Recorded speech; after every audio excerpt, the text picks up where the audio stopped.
Bonjour à tous, j'espère que vous allez bien. On se retrouve aujourd'hui pour une toute nouvelle vidéo. On va faire l'avant-match de rencontre entre le Barça et la Real Sociedad. Et je vais directement vous montrer mon écran. La première chose, bien évidemment, vous connaissez. N'oubliez pas, avant de commencer la vidéo, de vous abonner, d'activer la cloche, de liker les vidéos. Ça m'aide vraiment énormément, donc merci à tous ceux qui le feront. On commence du coup directement par le match face à la Real Sociedad, 21h un dimanche. Bien évidemment, ce qui est bien, c'est que le Real a joué avant et que si j'arrive à le trouver, tac tac tac, vous pouvez le voir juste ici, le Real a gagné. Si vous voulez voir, vous pouvez aller voir. Je vais faire un débrief sur TikTok de ce match où le Real, bon, a été nul, mais gagne quand même grâce notamment à un penalty discutable, on va dire. Par Mbappé. Voilà, en gros l'idée.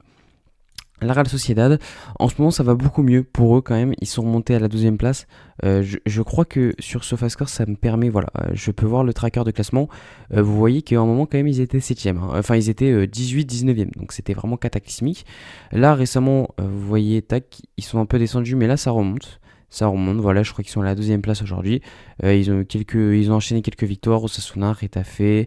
Ils ont fait des matchs nuls contre l'Atlético. Bon, le Levante, c'est catastrophique de faire un match nul contre le Levante. Mais voilà, ça va un peu mieux récemment pour la Real Sociedad. 12e avec 21 points. Qu'une seule victoire quand même, hein, sur les 5 derniers matchs. C'est bon. C'est compliqué, on va pas se mentir, c'est compliqué. Je vois qu'ils ont viré leur entraîneur. Je sais plus du tout qui c'était, leur ancien entraîneur. Mais il était vraiment bon. C'était Aguacil, si j'ai pas de la merde. Je veux pas dire de la merde, donc je vais pas le dire. Mais Pellegrino Matarazzo, que je ne connais pas. Donc je ne vais pas dire de la merde sur lui, je n'en sais rien.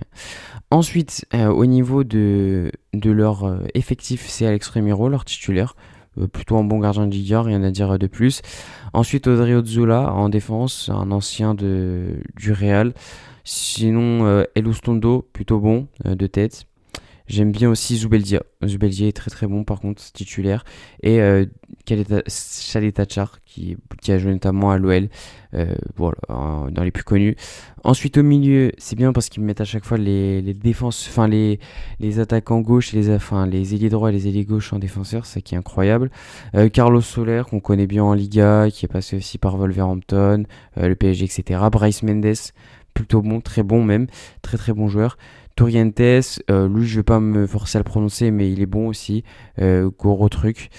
Voilà, globalement c'est l'idée. Et ensuite, Oyarzabal, bien évidemment, c'est le plus connu, qui joue en sélection, qui a gagné l'Euro, etc. Lui, bien évidemment, c'est leur meilleur joueur et enfin, pas quasiment leur meilleur joueur, qui est quand même un autre mec qu'il faut surveiller. Gonzalo Guedes, qui est notamment passé par le PSG et par Wolverhampton. Le problème, c'est qu'il est trop irrégulier, donc voilà. Barrenetxea aussi, qui est plutôt bon, basque, formé, très intéressant.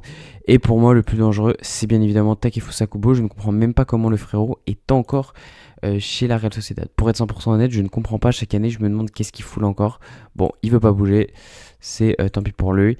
Et j'aimerais quand même voir au niveau de la valeur marchande qui vaut le plus cher. Donc pour l'instant, c'était Takefusa Kubo, vous avez vu, Yarzabal aussi, Barrenetxea. Donc vraiment, on est sur ce que je vous ai dit, hein, ça change pas.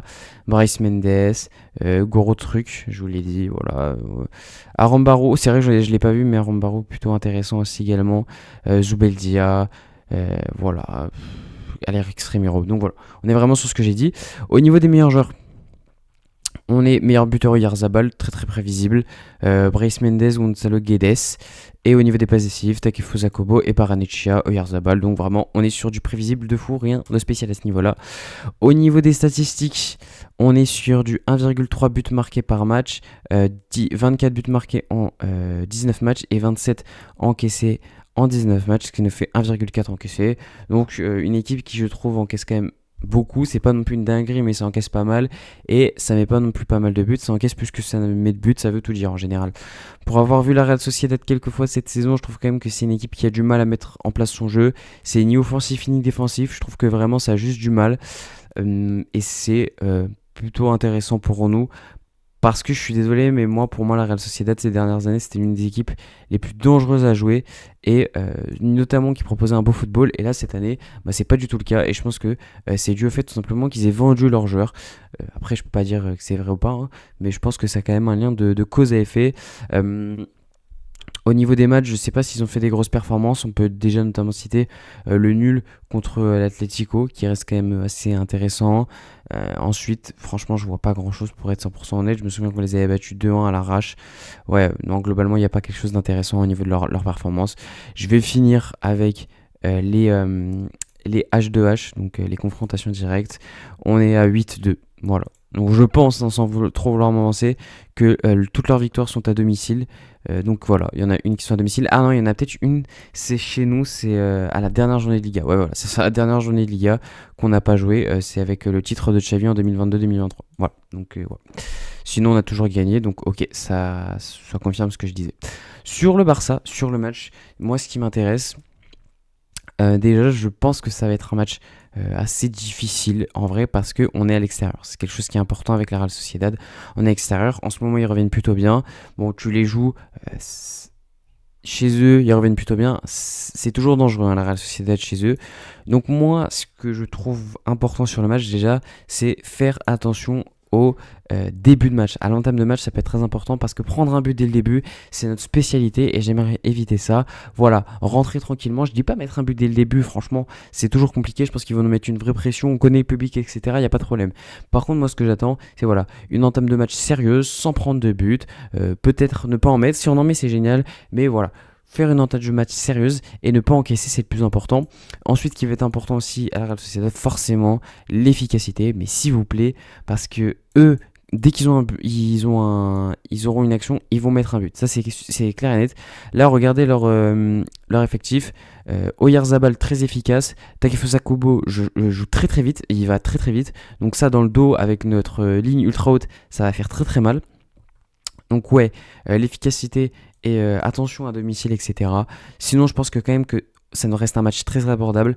Malgré le fait que la Real Sociedad soit pas si dégueulasse en ce moment, ça reste quand même une équipe qui est dans difficulté. Normalement, oula, qu'est-ce que j'ai ouvert? Normalement, on rappelle que ça reste une équipe qui joue au moins la Ligue Europa, voire la Ligue des Champions. Donc vraiment, en ce moment, ils sont très très en difficulté.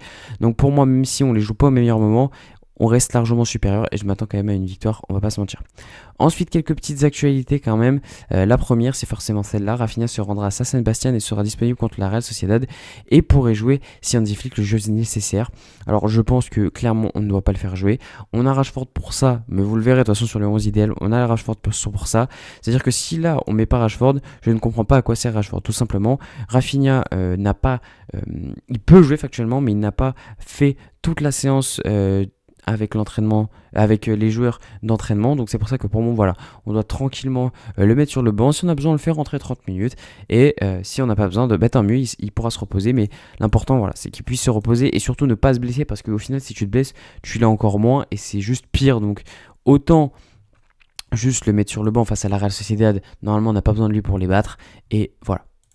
Ensuite, ça c'est forcément la plus grosse nouvelle, Breaking, Draw et le PSG sont proches d'un accord, les négociations sont à un stade avancé. Deux choses, la première, je sortirai une vidéo sur ça parce que je trouve qu'il y a un vrai cirque qui se passe autour de Draw Fernandez. Et la deuxième, c'est c'est pas officiel, mais disons que c'est quasiment fait, que Draw va signer au PSG. Donc apparemment ce serait pour des raisons de minutes, Flick serait très déçu, etc.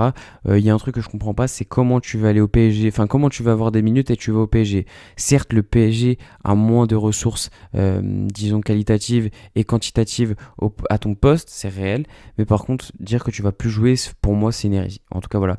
Je vais pas rentrer dans les détails parce que je compte sortir une vidéo plus approfondie, mais pour moi, c'est stupide de sa part. Ensuite, breaking, le transfert de Marc-André Ter Stegen à Gérone pourrait être finalisé d'ici un jour ou deux. Le joueur a déjà donné son accord. Donc le transfert est fait. Faut savoir qu'on paierait 90% de son salaire. Girona va payer 1 million et qu'apparemment il y aurait une réduction de salaire. Je suis déjà rentré en détail sur ce que je pense de cette affaire. Mais pour moi, faire ça...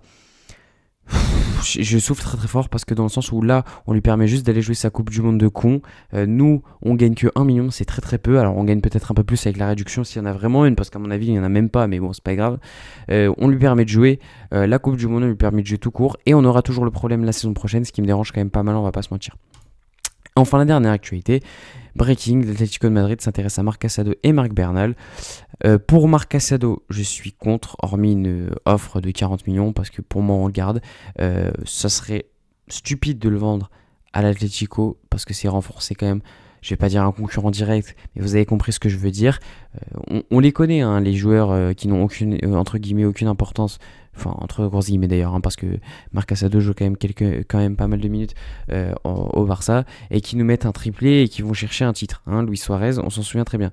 Et Marc Bernal, là je suis complètement contre, parce que là, pour le coup, Marc Bernal en prêt, oui, mais certainement pas l'Atlético. Là, ça c'est sûr. Ensuite, je vous propose de finir par, bien évidemment, mon 11 idéal.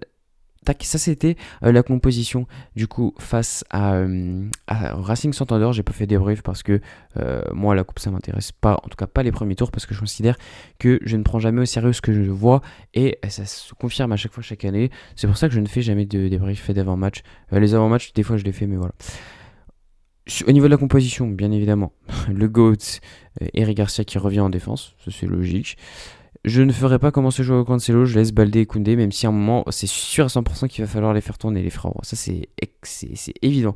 Donc, ça nous fait au cage Yohan Garcia, ça c'est logique. Baldé, Eric Garcia, Koubarsi, Koundé en défense. Au milieu, donc, je remets Frenkie de Jong au poste de numéro 6 et Pedro au poste de numéro 8. Double pivot, ça change pas. Le double pivot fonctionne parfaitement, donc moi je ne change pas. Olmo a fait un très très bon match, franchement, avec Lamine qui apporte un peu de danger. C'était les seuls qui me plaisaient globalement, mais bien évidemment je suis obligé de mettre Fermin parce que Fermin a fait une superbe entrée et il a permis notamment à Ferran Torres d'ouvrir le score. Donc pour moi Fermin, même de base dans la dynamique etc, est supérieur à Olmo, et pour moi il est carrément titulaire, donc voilà. D'ailleurs, si Dro peut prendre l'exemple, Fermin Lopez, c'est exactement le genre de joueur qui n'avait pas beaucoup de minutes et qui pourtant a performé. Pareil pour Baldé au début, bon, Koubarsi non, Lamine Yamal non, mais eux c'est des exceptions. Rashford, je le laisse du coup, puisque Rafinha n'aura pour moi pas de minutes. Ou alors en fonction de si on a besoin, il en aura, mais pour moi ne sera pas titulaire. Et enfin, Ferran Torres, est-ce que je le laisse ou est-ce que je mets Lewandowski? Je vais pour moi mettre Lewandowski, tout simplement parce que j'aimerais mettre Ferran Torres en Ligue des Champions, et que j'espère et que je veux qu'il se repose un peu quand même. Donc Lewandowski qui a fait une plutôt bonne entrée, on va dire, face à comment il s'appelait, Racing Santander, et qui a été pas mal, mine de rien, face au Real. Je le mets. Donc voilà, c'est la fin de cette vidéo. Juste avant de terminer, n'oubliez pas comme d'habitude de me suivre sur les réseaux, donc TikTok. Vous voyez, il y a plein de débriefs, etc. Il y a des actualités, il y a des highlights. TikTok, c'est là où je suis le plus actif sur les réseaux, donc vraiment venez. Instagram, là, c'est que les highlights. Vous pouvez voir plein d'highlights. Tous les highlights. Je poste tous les highlights de toutes mes vidéos. Donc vraiment, je découpe toutes les vidéos et je les fous. Et enfin, Twitter. Donc là, bon, je vais pas vous expliquer le principe de Twitter. Voilà, il y a des commentaires, etc., etc. Donc voilà, j'espère que cette vidéo vous aura plu. Nous, on se retrouve du coup pour le débrief de la rencontre entre le Barça et la Real Sociedad, en espérant une victoire. Petit prono, j'irai 3-1 pour le Barça. Et puis moi, je vous dis tchuss.